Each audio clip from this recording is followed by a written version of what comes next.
بسم اللہ الرحمن الرحیم۔ السلام علیکم ناظرین، عمران خان نے آخری اقدام خودکشی اٹھا لیا ہے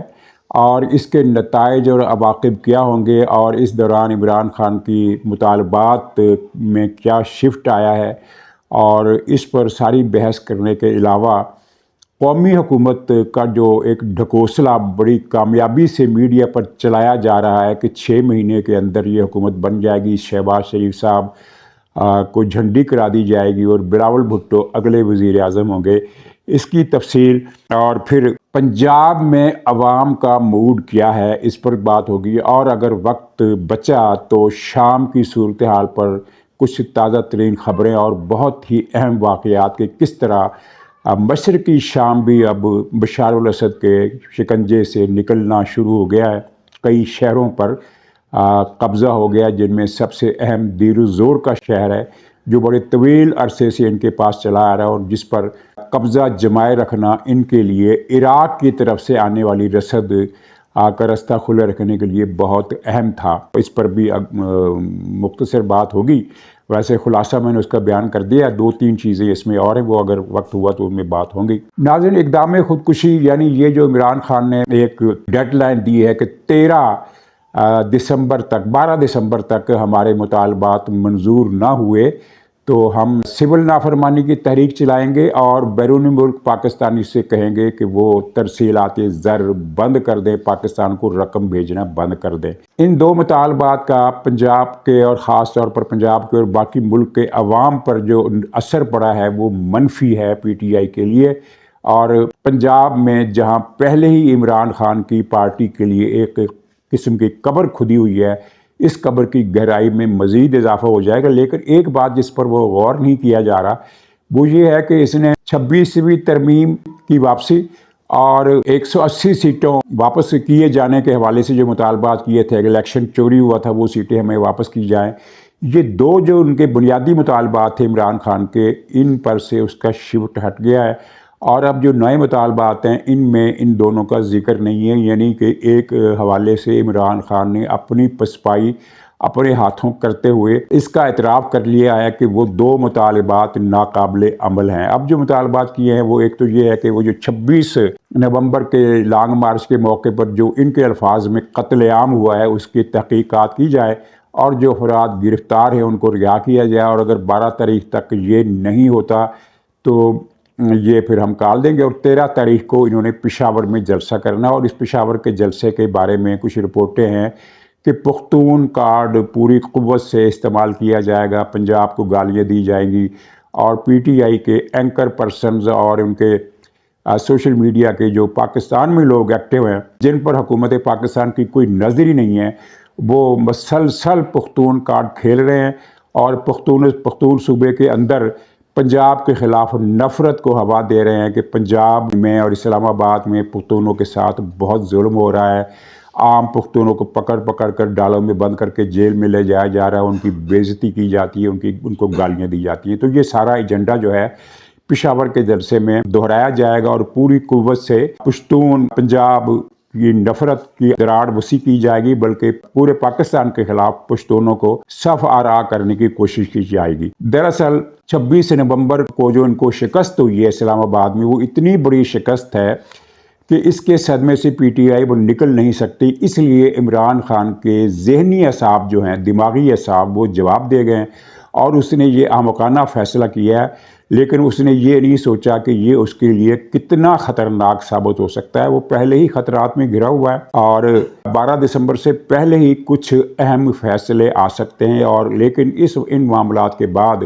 خاص طور پر وہ جو فوجی کارخانوں کی مصنوعات کی بائیکاٹ اور سول نافرمانی اور بیرونی ملک کی ترسیلات زر کے حوالے سے جو 3 قسم کی مہمات پی ٹی آئی نے چلائی ہیں، اس پر ان کا خیال تھا کہ فوج پریشان ہوگی، دباؤ میں آ جائے گی اور دباؤ میں آ کر عمران خان سے مذاکرات کرے گی، اور عمران خان نے یہ پیشگی سوچتے ہوئے ایک مذاکراتی کمیٹی بنا دی جو اسٹیک ہولڈر سے مذاکرات کرے گی، یعنی حکومت سے نہیں بلکہ فوج سے۔ لیکن آپ کو یہ سن کر تعجب ہوگا کہ فوج میں پریشانی کے بجائے غصے کی لہر ہے، اوپر سے لے کر نیچے تک کے تمام افسروں میں پی ٹی آئی کے خلاف، جو لوگ پہلے پی ٹی آئی سے نفرت کرتے تھے ان کی نفرت بڑھ گئی ہے، جن کی نفرت کم تھی ان کی بھی شدید ہو گئی ہے، اور جو پہلے قدرے غیر متعلق تھے وہ بھی اب پی ٹی آئی کے خلاف ہو گئے ہیں۔ پورے کا پورا ادارہ پی ٹی آئی کے خلاف نفرت میں مبتلا ہو گیا، جس کی وجہ حالیہ پروپیگنڈا ہے، اور یہ 3 اقدامات ہیں جو انہوں نے اٹھائے ہیں۔ اداروں کی اس سوچ کا خمیازہ عمران خان کو مزید بھگتنا پڑے گا، اور یہ بھگتان مجھے لگتا ہے کہ عمران خان کے لیے ناقابل برداشت ہوگا۔ اب ذرا اس کے عملی پہلوؤں کو دیکھ لیں کہ کیا واقعی یہ چیزیں کامیاب ہو سکتی ہے۔ اگر آپ کسی سیاسی طالب علم سے، ابتدائی جماعت کے طالب علم سے پوچھیں، بلکہ کسی بچے سے پوچھیں، تو وہ یہ کہے گا کہ پاکستان میں سول نافرمانی کی تحریک کامیاب نہیں ہو سکتی۔ ایک لطیفہ یہ ہوا کہ پی ٹی آئی کے ایک صاحب کہہ رہے تھے کہ 2014 میں بھی خان صاحب نے یہ کال دی تھی، لیکن کوئی بہت زیادہ کامیاب نہیں ہوئی تھی، جس پر مجھے ہنسی آ گئی کہ بہت زیادہ کامیاب سے کیا مراد ہے، یعنی کچھ کامیاب ہوئی تھی، بہت زیادہ نہیں ہوئی تھی۔ حقیقت میں تو وہ اعلان جو تھا وہ 0/0 تھا، اور عمران خان کے مذاق اور تمسخر کی وجہ بن گیا تھا۔ کوئی کسی قسم کا اقدام عوام نے سول نافرمانی کے حوالے سے نہیں کیا۔ سول نافرمانی میں کیا ہوگا؟ یہ کہ بلوں کی ادائیگی روک دی جائے، ٹیکسز نہ دیے جائیں، اور بغیر ٹکٹ سفر کیا جائے۔ سول نافرمانی تو یہی ہے، سرکاری ٹرینوں میں، جہازوں میں، تو جناب آپ شروعات کریں، جہازوں میں بغیر ٹکٹ سفر کریں۔ لیکن اس پر زیادہ بحث کرنے کی ضرورت نہیں ہے۔ سول نافرمانی کا یعنی تصور ہی عمران خان کے ذہن میں کیسے آیا؟ اس کا مطلب یہ ہے کہ عمران خان کا ذہن ٹھیک کام نہیں کر رہا۔ خود پی ٹی آئی کے لیڈر حیران ہیں کہ یہ عمران خان نے کیا کال دے دی ہے۔ اب اس کا جو دوسرا حصہ ہے بیرون ملک رقوم کی ترسیلات زر بند کرنے کا، تو وہ آپ دیکھیے کہ 2.5 سال سے عمران خان کی جماعت اور عمران خان کڑکے میں پھنسا ہوا ہے۔ ترسیل زر میں کمی ہونے کے بجائے اضافہ ہوا ہے۔ آپ ریکارڈ دیکھ لیجئے، اس وقت میرے پاس ریکارڈ نہیں ہے، لیکن میں نے کسی ایک پروگرام میں یہ ریکارڈ دکھایا تھا، بتایا تھا کہ ہر 6 ماہی میں اس کے پچھلے سال کی 6 ماہی کے مقابلے میں ترسیلات زر زیادہ ہوئی ہیں۔ حالانکہ ڈالر کا ریٹ اگر گرا ہے تو ترسیلات زر اس حساب سے کم ہونی چاہیے۔ اور دوسری بات اس میں یہ ہے کہ پاکستانی 2 قسم کے ہیں۔ ایک وہ جو خاص طور پر لندن اور امریکہ وغیرہ میں ہیں، جن کی اکثریت یا ایک بڑا حصہ وہ ہے جن کے پاکستان میں کوئی رشتہ دار نہیں ہے، وہ سارے کے سارے وہاں چلے گئے ہیں، اور پاکستان میں اگر ان کے کچھ رشتہ دار ہیں بھی تو وہ ان کے ڈیپینڈنٹ نہیں ہیں، وہ ترسیلات زر پہلے ہی نہیں کرتے، وہ پاکستان پیسہ پہلے ہی نہیں بھیجتے۔ عمران خان نے جب وہ پتہ نہیں 30% منافع پر ایک اسکیم لانچ کی تھی، تو اس وقت ان پاکستانیوں نے پاکستان میں سرمایہ کاری کی تھی، وہ بند ہو گئی، وہ اس کو عرصہ ہو گیا، وہ قصہ ختم ہو گیا۔ تو وہ تو رقم نہ پہلے بھیجتے تھے نہ اب بھیجیں گے۔ لیکن جو لوگ جن کے رشتہ دار یہاں پاکستان میں ہیں، یعنی ماں باپ پاکستان میں ہیں، یا بیوی بچے پاکستان میں ہیں، یا کوئی اور قریبی رشتہ دار جو مستحق ہے وہ پاکستان میں ہے، تو وہ رقم بھیجنا بند کر ہی نہیں سکتے۔ سوال ہی نہیں پیدا آتا، کیسے ہوگا کہ ایک لڑکا اپنے ماں باپ کو رقم بھیجنا بند کر دے اور خط لکھے کہ چونکہ خان صاحب نے کہا ہے کہ میں آپ کو رقم نہیں بھیجوں، اس لیے میں رقم نہیں بھیج رہا۔ یعنی یہ کامن سینس کے حساب سے اگر آپ کوئی بھی آدمی سوچے تو وہ اس اقدام پر بھی حیران ہوگا کہ عمران خان نے یہ کیا تحریک کا ایک نیا رخ اختیار کر لیا ہے اور کیا اقدام اٹھانے کا فیصلہ کیا ہے۔ تو یہ دونوں اقدام بری طرح ناکام ہوں گے، بلکہ ان کی کامیابی کی اٹھان ہی ممکن نہیں ہے، اور یہ ایک قسم کی سیاسی خودکشی ہے۔ سیاسی نہیں، یہ تو ایسی خودکشی ہے جس کا عمران خان کو ذہنی، دماغی اور جسمانی اذیت کی شکل میں خمیازہ بھگتنا پڑ سکتا ہے۔ اچھا، اب پی ٹی آئی کے اندر ایک جشن جاری ہے۔ ایک مین سٹریم چینل کے اینکر پرسن نے، نام لینا ٹھیک نہیں، اس نے 3 دن پہلے یہ شوشہ چھوڑا کہ قومی حکومت بن رہی ہے۔ اس کے بعد پھر فیصل وافدہ صاحب نے ایک پروگرام میں یہ بات کر کے گویا کہ ایک دھماکہ کر دیا کہ عمران خان کو تو طلاق ہونی ہی ہونی ہے، ان مسلم لیگ سے بھی طلاق ضروری ہو چکی ہے، مسلم لیگ کے چہرے اس قابل نہیں ہیں کہ انہیں مزید دیکھا جائے، یہ ناقابل برداشت چہرے ہیں۔ ان دونوں چیزوں کو ملا کر پھر پورے ملک میں ایک بحث چھڑ گئی۔ تمام سرکاری دفاتر میں بڑے زور سے یہ بحث چل رہی ہے، بلکہ لوگ شرطیں لگا رہے ہیں کہ 6 مہینے کے اندر حکومت جا رہی ہے اور بلاول کی صدارت میں نئی حکومت بن رہی ہے جس میں پی ٹی آئی شریک ہوگی۔